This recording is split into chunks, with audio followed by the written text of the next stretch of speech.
दोस्तों आज की इस वीडियो में हम भारत और चाइना के संबंधों को समझेंगे। ठीक है, इंडियाज़ फॉरेन पॉलिसी के अंतर्गत आज हम भारत और चीन के संबंधों को देखेंगे। सारी चीज़ें आपके सिलेबस के अकॉर्डिंग होंगी, प्लीज़ वीडियो को पूरा देखना।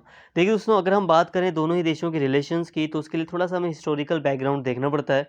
अगर हम हिस्ट्री की बात करें तो दोनों ही देशों में एक समानता ये है, एक बहुत बड़ी समानता, कि दोनों ही देशों की जो सभ्यताएं हैं वो बहुत ही ज़्यादा प्राचीन रही हैं। दोनों ही देशों की जो सभ्यताएं हैं वो बहुत ही ज़्यादा प्राचीन रही हैं। कहने का मतलब है कि भारत में भी बहुत पुराने समय में ही सभ्यता विकसित हो चुकी थी।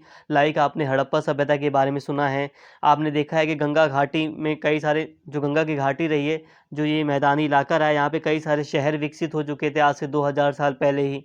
उसी तरह चाइना में भी एक जो सभ्यता रही चाइना की, वो भी बहुत ज़्यादा प्राचीन सभ्यता रही है। अब यहाँ पे हम सभ्यता पर इसलिए फोकस करते हैं क्योंकि अगर हम दूसरे देशों की बात करें, जो अमेरिकी, जो उत्तरी अमेरिका, दक्षिण अमेरिकी, ये जो आइलैंड, ये जो मतलब कॉन्टिनेंट है, महाद्वीप हैं, अगर हम इनकी बात करें तो यहाँ पे प्राचीन समय में लोग आदिवासियों की तरह रहते थे। यहाँ पर कोई विकसित सभ्यता नहीं थी जैसे कि भारत और चाइना की रही थी। अफ्रीका की अगर हम बात कर लें तो अफ्रीका में भी ऐसी कोई सभ्यता नहीं थी जैसे कि भारत और चाइना में विकसित सभ्यताएं रही थी। तो यहाँ पर एक इम्पॉर्टेंट बिंदु ये होता है कि यहाँ पर एक बहुत ही लंबे समय से, प्राचीन समय से एक विकसित सभ्यताएं दोनों ही देशों में विद्यमान रही हैं। लेकिन जैसे कि हम जानते हैं कि जो भारत का उत्तरी एरिया है, यहाँ पर एक हिमालय पर की कई सारी रेंज जाती है, यहाँ पे कई सारे हिमालय पर्वत की श्रेणियाँ जाती हैं। ये पूरी तरह भारत को चाइना से अलग करती हुई एक रेखा है।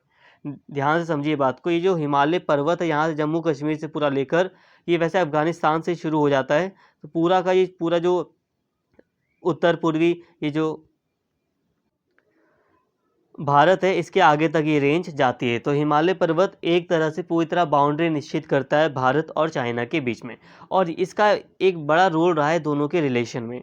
और ऐसा भी माना जाता है कि इस हिमालय रेंज के कारण ही, अगर हम बात करें, तो चाइना और भारत के जो संबंध रहे हैं वो बहुत प्राचीन समय से कुछ खास संबंध नहीं रहे। मतलब प्रत्यक्ष रूप से अगर हम देखें, डायरेक्टली देखा जाए, तो क्योंकि एक एक रेखा पूरी तरह भारत और चाइना को अलग करती थी, इस कारण से हम देखते हैं कि भारत और चाइना के बीच में प्राचीन समय में कोई खास रिलेशन नहीं थे। हाँ, एक बात यहाँ पे ध्यान देना, यहाँ पर जो एरिया है, यहाँ पर ये तिब्बत का एरिया होता है, और तिब्बत में से बहुत सारे जो बौद्ध भिक्षु वगैरह थे वो भारत में आया करते थे। लेकिन यहाँ पे ये तिब्बत का रीजन था और बौद्ध भिक्षु वगैरह ही मेनली आते थे। कुछ लोग व्यापार वगैरह के लिए भी थोड़ा बहुत आते थे। कई सारे दर्रे रहे थे बीच बीच में, हिमालय की रेंज में कई सारे दर्रे जगह थी, घाटियाँ थी, जहाँ से कुछ लोग व्यापार करने भी थोड़े बहुत आ गए, या कुछ बौद्ध भिक्षु स्पेशली आ जाते थे। तो जो मेनली चाइना था, चाइना तिब्बत के बाद शुरू होता है। ठीक है, तिब्बत जो बगल में भारत के एरिया है वो तिब्बत था, और असली जो चाइना है वो मतलब तिब्बत के बाद शुरू होता है। तो एग्जैक्ट चाइना के साथ कोई खास रिलेशन भारत के नहीं रहे थे। अब आज़ादी के बाद अगर हम बात करें 1947 की, तो जब भारत आज़ाद होता है तो उस समय भी भारत के चाइना के साथ कोई संबंध नहीं होते हैं। औपचारिक रूप से, ऑफिशियली देखा जाए, कागजों में देखा जाए तो थोड़े बहुत संबंध दिखाए जाते हैं, लेकिन प्रत्यक्ष रूप से डायरेक्ट कोई संबंध नहीं होते, कोई खास संबंध नहीं होते। सबसे बड़ी चीज़ 1947 की अगर हम बात करें तो 1947 में जब भारत आज़ाद हुआ था, तो उस समय जो चाइना है वहाँ पर गृह युद्ध चल रहा था। ठीक है, यहाँ पे हिस्टोरिकल चीज़ें पढ़ाना बहुत ज़रूरी है।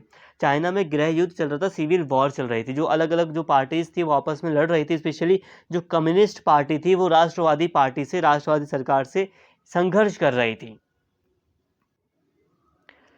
और अब इसी के चलते अब आगे थोड़ा सा बात करना पड़ेगा। देखिए 1911 में, जो 1911 की अगर हम बात करें, तो 1911 में ही चीन में एक क्रांति होती है जिसके तहत, चीन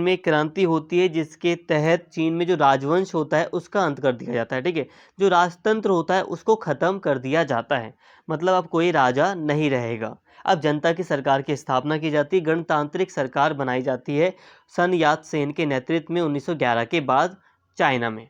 यहाँ पे आपको एक सिंपल सी बात समझ में आई, 1911, थोड़ा सा चाइना की हिस्ट्री को हम देख रहे हैं तो 1911 में सन यात सेन वगैरह के नेतृत्व में गणतांत्रिक सरकार बनाई जाती है, और एक क्रांति होती है, और क्रांति के जरिए चाइना में जो राजतंत्र होता है उसे ख़त्म कर दिया जाता है। लेकिन 1911 में राजतंत्र खत्म होने के बाद भी जो चाइना में जो सरकार बनती है वो अस्थिर रहती है। भले वो जनता की सरकार होती है, जनता के मेंबर्स होते हैं, काफ़ी प्रतिनिधित्व करने वाले लोग होते हैं, लेकिन फिर भी काफ़ी ज़्यादा संघर्ष होता है और अस्थिरता, अनसस्टेनेबिलिटी बनी रहती है, अनस्टेबल रहता है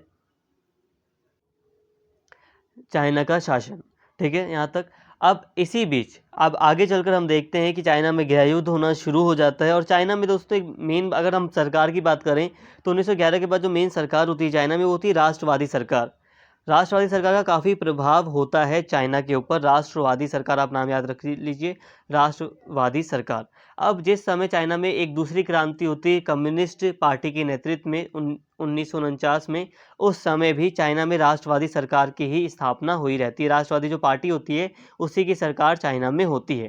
लेकिन एक कम्युनिस्ट पार्टी इसके विरोध में कई सारे मतलब संघर्ष करती है, जिसके कारण राष्ट्रवादी जो सरकार होती है उसका शासन खत्म हो जाता है और एक क्रांति होती है जिसके तहत कम्युनिस्ट पार्टी होती है उसकी सरकार चाइना में बन जाती है।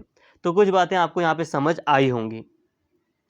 चीन में साम्यवादी दल की सरकार सत्ता में आई और 1 अक्टूबर 1949 को चीन के जनवादी लोकतंत्र की विधिवत स्थापना की गई। चांग काई शेक की सरकार मुख्य भूमि से भागकर ताइवान में चली गई।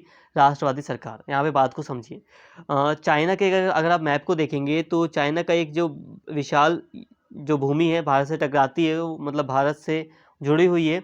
और चाइना का एक छोटा सा हिस्सा, जैसे कि भारत के साथ श्रीलंका का जुड़ा हुआ है ना, तो उसी तरह चाइना का एक छोटा सा हिस्सा ताइवान के रूप में यहाँ पर ऐसे आइलैंड के रूप में फैला हुआ है।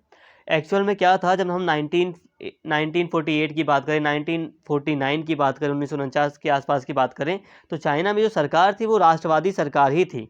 दो पार्टियां मुख्य रूप से आप समझ लीजिए चाइना में, एक कम्युनिस्ट सरकार और एक कम्युनिस्ट यानी कि साम्यवादी दल, और एक था राष्ट्रवादी दल। अब राष्ट्रवादी सरकार काफ़ी प्रभावी थी चाइना में।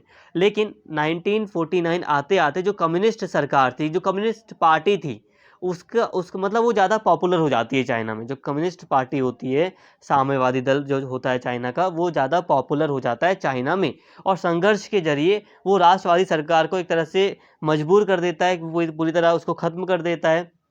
काफ़ी ज़्यादा मतलब हानि पहुंचाई जाती है साम्यवादी दल के द्वारा राष्ट्रवादी सरकार को। और जो राष्ट्रवादी सरकार होती है उसके जो प्रमुख व्यक्ति होते हैं वो होते हैं चांग काई शेक। ठीक है, तो चांग काई शेक एक प्रमुख व्यक्ति होते हैं राष्ट्रवादी सरकार के। और जब ये साम्यवादी दल से हार जाते हैं काफ़ी बुरी तरह, तब इनको भागना पड़ता है और भागकर ये लोग ताइवान चले जाते हैं। और आज आप देख सकते हैं ताइवान चाइना से एक अलग देश है। ठीक है, चाइना हमेशा कहता है कि ताइवान मेरा हिस्सा है, चाइना का एक हिस्सा रहा है, अभिन्न अंग है। लेकिन जो ताइवान है वो खुद कहता है कि हम चाइना का हिस्सा नहीं हैं, हम स्वतंत्र देश हैं। और वो चाइना की सरकार को भी मान्यता नहीं देता है। ठीक है, क्योंकि ताइवान में चांग काई शेक भागकर अपनी सरकार बना लेते हैं। लेकिन हम यहाँ पे ताइवान और भारत के रिश्तों की बात नहीं कर रहे, हम बात कर रहे हैं चाइना और भारत के रिश्तों की। तो यहाँ पर चांग काई शेक हो गया, राष्ट्रवादी सरकार हो गई, उनका रोल खत्म होता है। उनका रोल बस इतना था कि 1948-1949 के आसपास साम्यवादी दल और राष्ट्रवादी दल में चाइना में संघर्ष होता है, गृह युद्ध होता है, जिसमें साम्यवादी दल जीत जाता है। और 1 अक्टूबर 1949 को चाइना में साम्यवादी दल अपनी सरकार बनाता है और चीन को जनवादी लोकतंत्र घोषित कर देता है 1 अक्टूबर 1949 को। साम्यवादी दल के प्रमुख व्यक्ति थे उस समय माओ त्से तुंग। ठीक है, तो यहाँ पे आपको थोड़ा सा हिस्टोरिकल बैकग्राउंड समझ में आ गया होगा। अब तो आगे बढ़ते हैं। तो यहाँ पे आपने देख लिया 1947 में भारत आज़ाद होता है और 1949 में चाइना एक राष्ट्रवादी लोकतंत्र के रूप में विधिवत चाइना की स्थापना की जाती है, जहाँ पर कम्युनिस्ट शासन होता है। अब क्योंकि कम्युनिस्ट सरकार का शासन था चाइना में, तो लग रहा था कि भाई अब भारत के रिलेशन कुछ खास रहने वाले नहीं है चाइना के साथ। लेकिन अब आगे पढ़ते हैं। क्रांति के पश्चात साम्यवादी चीन को मान्यता देने वाले आरंभ के कुछ देशों में भारत भी था। भारत ने 30 दिसंबर 1949 को साम्यवादी चीन को मान्यता प्रदान कर दी। प्रधानमंत्री नेहरू जी ने कहा कि यह करोड़ों व्यक्तियों के जीवन में आमूल क्रांति थी। इसके परिणाम स्वरूप एक स्थायी और लोकप्रिय सरकार की स्थापना हुई। इसका हमारी पसंद या पसंद से कोई संबंध ही नहीं है, इसलिए स्वाभाविक था कि हमने उस नई सरकार को मान्यता प्रदान कर दी। अभी मैं सारी चीज़ें समझाऊंगा, एक बार आपको रीड करके बताऊं। देखो, फॉरेन पॉलिसी में क्या है, रीड करना आपके लिए ज़्यादा है, मतलब मुझे ज़्यादा कुछ रीड करना पड़ेगा ताकि आपको सारी बातें मैं समझा सकूँ, सारी चीज़ें बता सकूँ। ओरली बताऊँगा तो आप लोग भूल भी जाएंगे, थोड़ा पढ़कर आपके माइंड में जाएगा कुछ चीज़ें। तो इजी रहेगा। भारत ने संयुक्त राष्ट्र में जनवादी चीन के प्रतिनिधित्व का पूरा समर्थन किया। प्रधानमंत्री नेहरू ने एक पत्र में भारतीय राजदूत पणिक्कर, उस समय भारतीय जो राजदूत थे चाइना में पणिक्कर, उनको कहा था कि जब जब चीन में शक्तिशाली सरकार की स्थापना हुई तब तब उसने अपनी सीमाओं के विस्तार के प्रयास किए। यही प्रकृति एक नए गतिशील चीन में भी देखने को मिल रही थी। नेहरू ने यह भी कहा था कि चीन में जो क्रांति 1949 में हुई वह कोई राजमहल की क्रांति, पैलेस रिवॉल्यूशन नहीं थी, वह तो जनसाधारण के द्वारा समर्थित क्रांति थी। इसी कारण जैसा कि प्रोफेसर वीपी दत्त ने लिखा है, नेहरू ने चीन को की नई सरकार से मित्रता का आह्वान किया। नेहरू ने भारत की नीति को नई दिशा देकर यह अपेक्षा की कि चीन के साथ कोई संघर्ष नहीं होंगे, परंतु व्यवहार में ऐसा नहीं हुआ। अब बात को समझिए। अब 1947 में भारत आज़ाद हुआ और 1949 में चाइना में कम्युनिस्ट शासन स्थापित हो गया। अब कई सारे देशों ने चाइना की सरकार को मान्यता ही नहीं दी, कहा कि ये इलीगल गवर्नमेंट है। जैसे कि अमेरिका ने 20 सालों तक चाइना की सरकार को मान्यता ही नहीं दी, उसने चाइना को मान्यता ही नहीं दी। उसने कहा कि यहाँ पे कोई जो सरकार है वो इलीगल तरीके से रह रही है, इलीगल सरकार है, ये इसको हम मान्यता नहीं देंगे, ये कोई अच्छी सरकार है ही नहीं। और भारत ने तुरंत मान्यता दे दी। अब आखिर क्या लॉजिक क्या था भारत का, इसके पीछे क्या कारण था, इसको समझिए। देखिए, एक्चुअल में नेहरू जानते थे कि जो चाइना है ना, इसकी जो प्रवृत्ति है, नेहरू को इतना तो मालूम था कि चाइना की ये हमेशा से ये प्रवृत्ति रही है कि वो अपनी सीमाओं का विस्तार करेगा।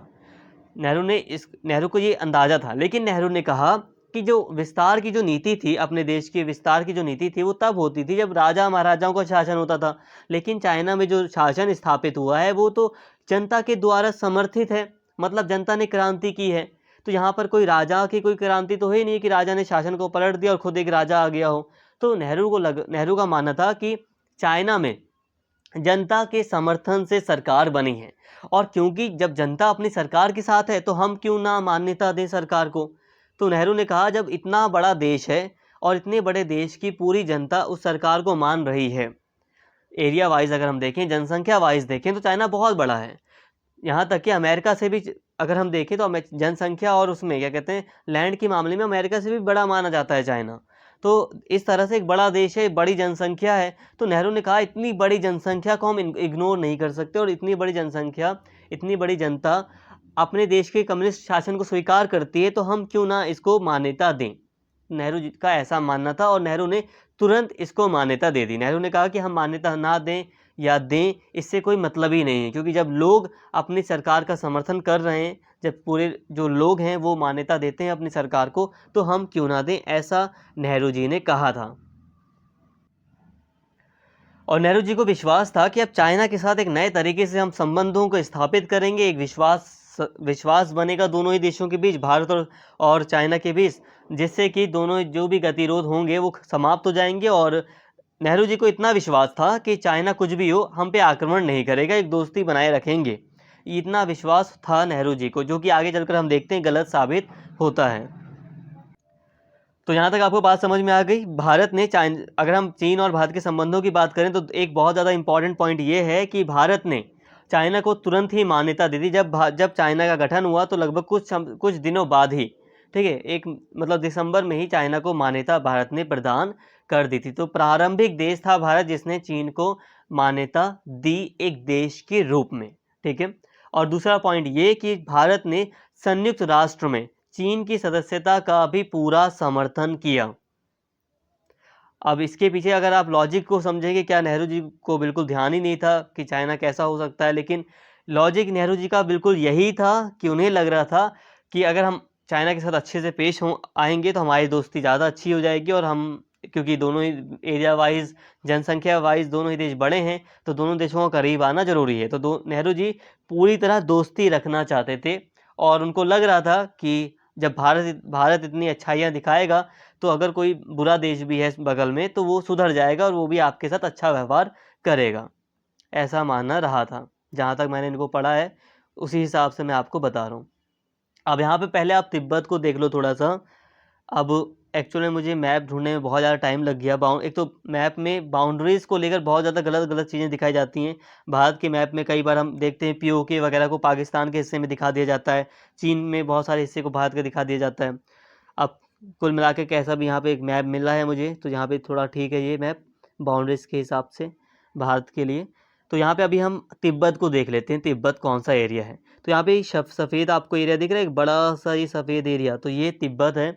और ये जो येलो है पूरा, ये चाइना रहा है, ठीक है। मेनली अगर हम बात करें 1950 से, अगर आप पहले की बात कर लो 1950 से, तो सिर्फ हम चाइना को सिर्फ हम इतना ही देखते थे। जो ये पीला पीला आपको दिख रहा है येलो पोर्शन, यही चाइना था मेनली, और ये हम पूरी तरह इसको तिब्बत ही मानते थे। तो यहाँ पर आप एरिया देख सकते हैं तिब्बत का कितना बड़ा एरिया है। अगर हम भारत की बात करें तो भारत से तो बड़ा नहीं है, लेकिन हाँ कि एक बहुत बड़ा एरिया तिब्बत का रहा था। तो काफ़ी बड़ा एरिया है ये, बहुत बड़ा ही कहा जा सकता है। इसमें पाकिस्तान से डबल आप इसे कह सकते हो। एग्जैक्ट मुझे पाकिस्तान का वैसे एरिया नहीं पता, लेकिन हाँ डबल कह सकते हो आप। तो काफ़ी बड़ा एरिया था ये।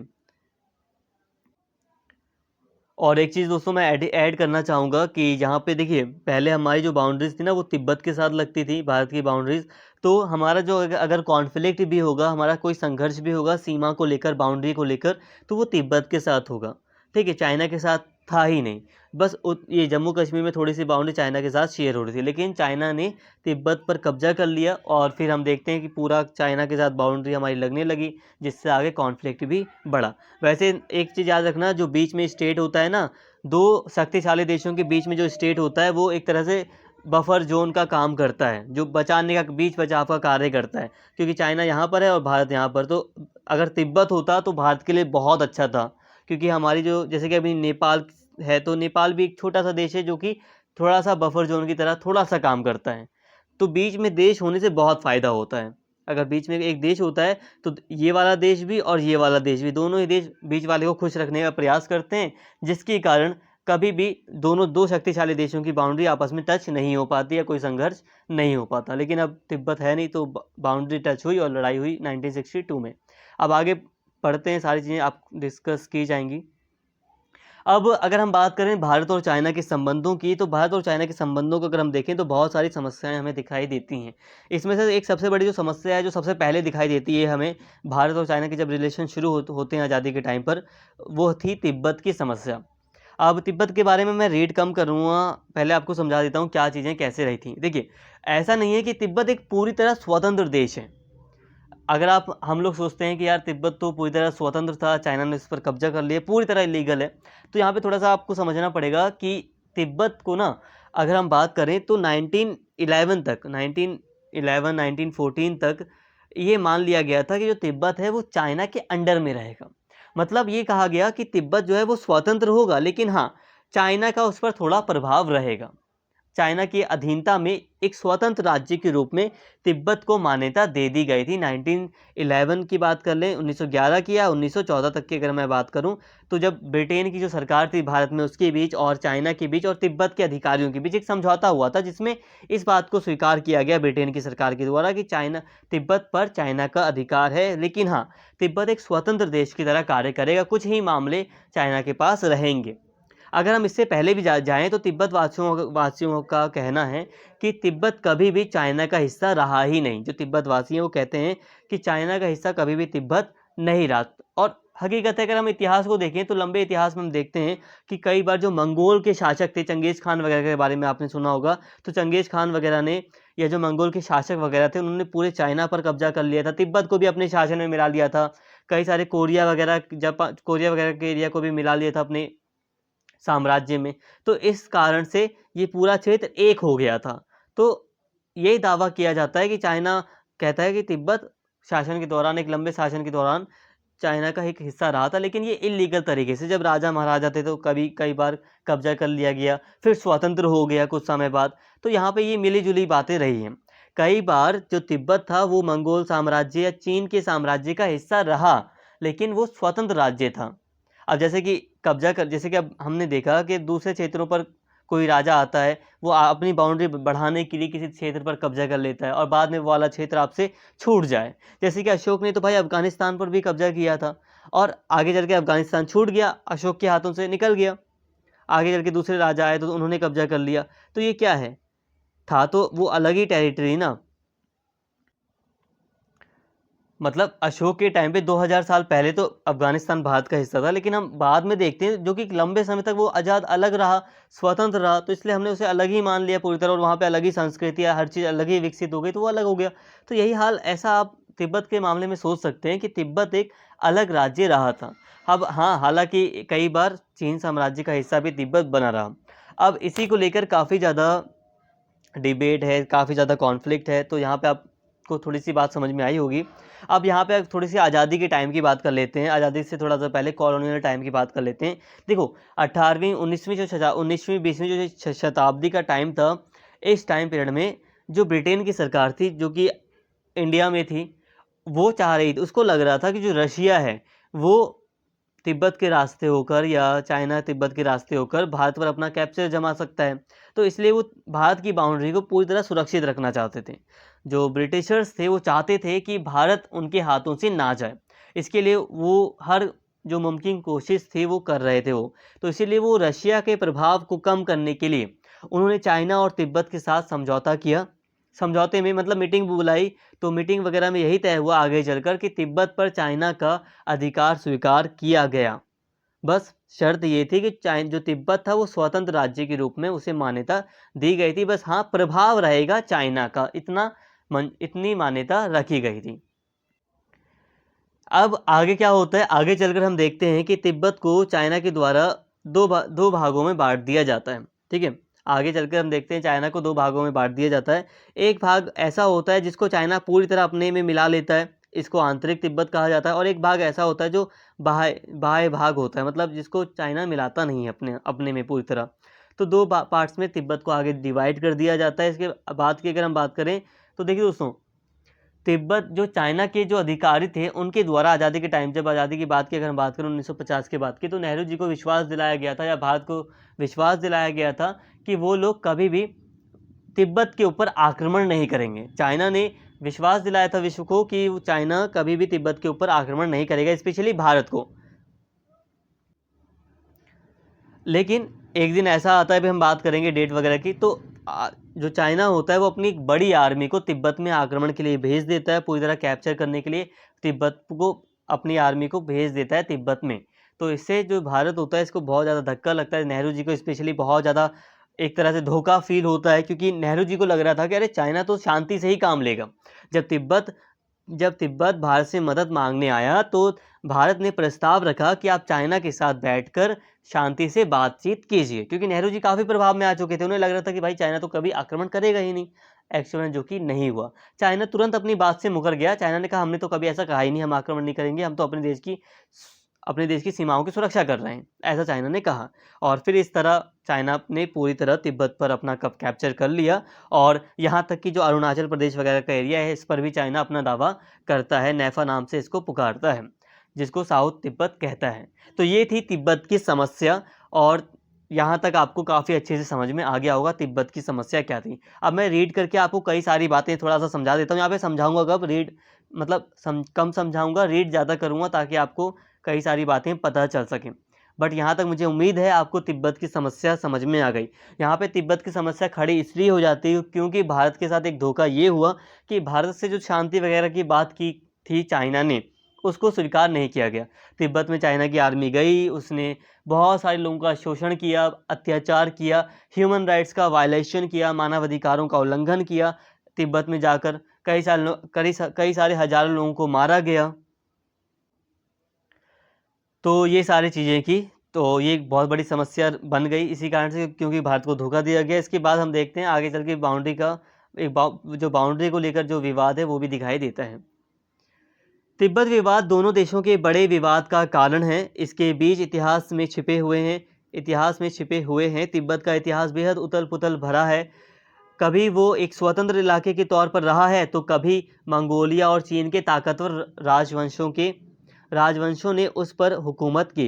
लेकिन साल 1950 में चीन ने इस इलाके पर अपना झंडा लहराने के लिए हजारों की संख्या में सैनिक भेज दिए। तिब्बत के कुछ इलाकों को स्वायत्तशासी क्षेत्र में बदल दिया गया और बाकी इलाकों को इससे लगने वाले चीनी प्रांतों में मिला दिया गया। जैसे कि मैंने आपको बताया ना कि आगे चलकर तिब्बत को दो पार्ट्स में डिवाइड कर दिया गया, एक आंतरिक तिब्बत और एक बाह्य तिब्बत। जो एक्सटर्नल तिब्बत था, बाह्य तिब्बत था, उसमें उसे थोड़ी स्वतंत्रता दी गई और आंतरिक को अपने अंडर में पूरी तरह मिला लिया गया।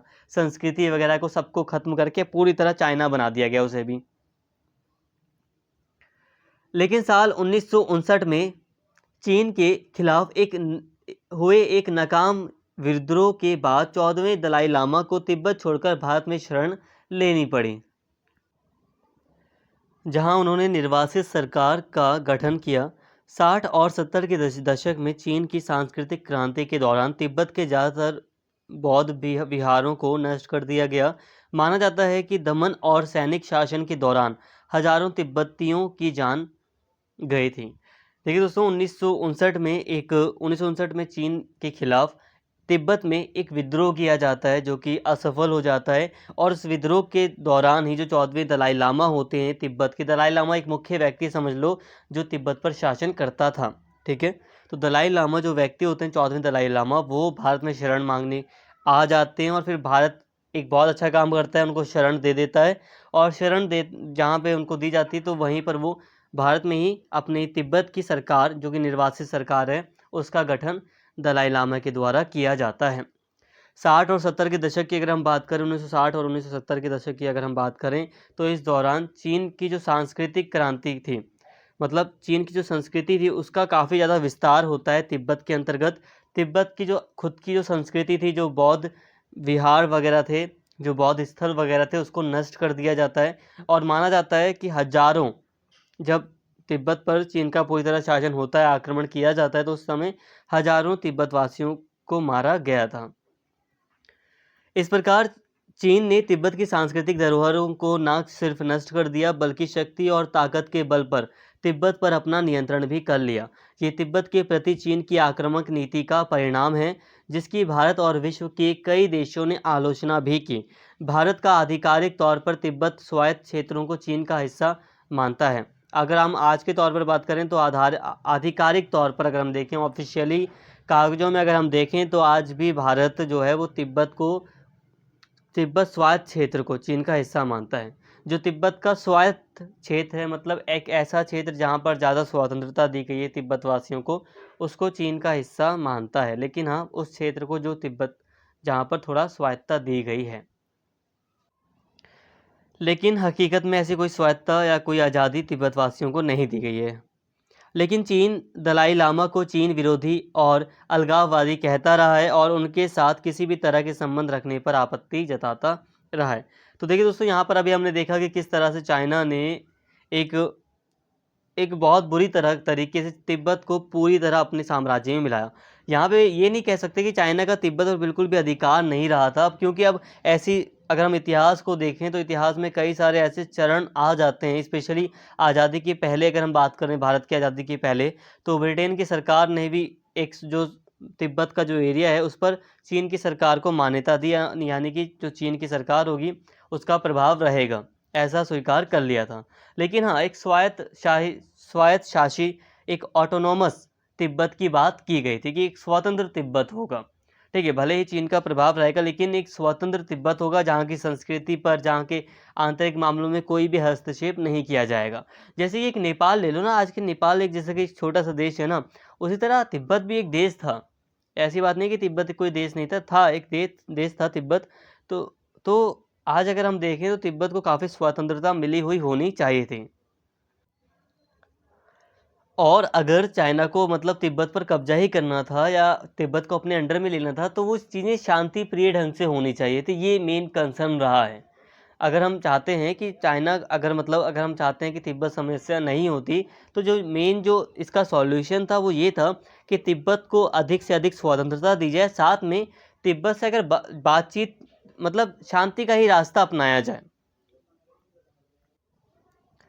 जो कि चाइना ने नहीं अपनाया। तो यहाँ पे इससे बहुत बड़ी समस्या पैदा हो गई पूरे विश्व में, तिब्बत की समस्या जिसे हम कहते हैं। लेकिन जब हम भारत और चाइना की बात करते हैं तो ये समस्या बहुत ज़्यादा बड़ी हो जाती है, क्योंकि इससे पूरी की पूरी संस्कृति को ही नष्ट कर दिया गया। लोगों के जो विश्वास थे उनको नष्ट किया गया।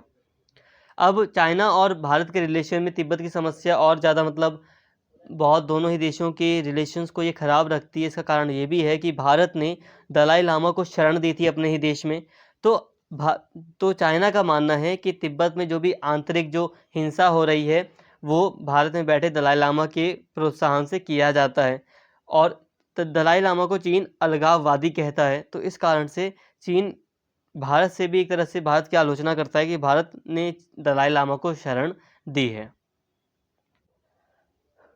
जबकि भारत ने 1950 के दशक में तिब्बती मुद्दे पर चीन को रणनीतिक रियायतें दी, दोनों के बीच संबंध अभी भी तिब्बती मुद्दे पर उलझे हुए हैं। तिब्बती विद्रोह ने अक्सर चीनी सत्ता को कमजोर किया है, जिसके कारण हिंसक विरोध और प्रदर्शन हुए हैं। चीन तिब्बती बौद्ध धर्म के साथ भारत के संबंधों के बारे में संदिग्ध बना हुआ है, जो अप्रैल 1959 में दलाई लामा को भारत द्वारा शरण दिए जाने के बाद और अधिक महत्वपूर्ण हुआ।